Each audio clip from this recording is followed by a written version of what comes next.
She abused her power as governor, charged the taxpayers a per diem for 300 nights she spent at home, charged the state for flying her kids to events to which they had not been invited, and had a witch hunter pray for her in church. Yet against the backdrop of these negatives, Sarah Palin may be preparing a run for the presidency in 2012. In our fourth story in the countdown, whether McCain or Palin win or lose on Tuesday, conservatives are embracing Palin for giving them hope and, quote, something to believe in. Greg Mueller, a senior aide in the presidential campaigns of Pat Buchanan and Steve Forbes, telling Politico.com that Palin, quote, has absolutely earned a right to run in 2012. And assuming a Republican win next week, quote, if McCain decides to serve for just one term, Sarah Palin, as the economic populist and traditional American values candidate, will be very appealing by the time we get to 2012. If we get to 2012. You mean if. In the short term, the newest negative on the governor, including her reputed roguish behavior and previous accusations of diva-dom, a top unnamed McCain advisor telling Politico that they could quote him but not name him. He thereupon called her, quote, a whack job. I'm joined now by Margaret Carlson, political columnist with Bloomberg News and Washington editor of The Week magazine. Good evening, Margaret. Hello, Keith. A whack job. Somebody in the McCain campaign called her that? You're wondering now, aren't you, that whether or not they're trying this to win this election, but in fact whether or not they're also sort of giving away 2012 as well? Well, the language has changed. It's gone from rogue to diva.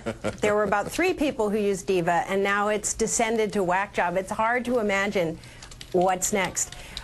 But you'll notice that nobody is blaming McCain for choosing her. It's all about Sarah Palin at this point. Soon we'll move on to it's all about McCain, but for now it's safer for the McCain people to dump on her. And it's well deserved. That roundup you gave is about a third of what was learned after a vetting was done of Sarah Palin, the vetting that John McCain didn't do. We know a lot more about her than he ever did.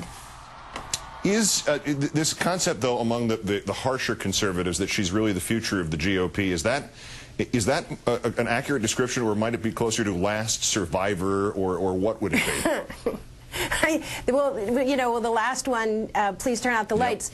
She, if the party is as broken as it seems to be right now, she is one person standing. But whether she gets blamed, we'll see. It looks like she's going to take a lot of the blame, at least from the McCain people who don't want it on themselves. The party's going to have years in the wilderness. They're going to have to choose who are they? Are they going to be able to pull off ever again the Wall Street and the elites getting the Elmer Gantry populist evangelical wing of the party to vote for them? I wonder, after this financial meltdown and where people are, if that's ever going to work again.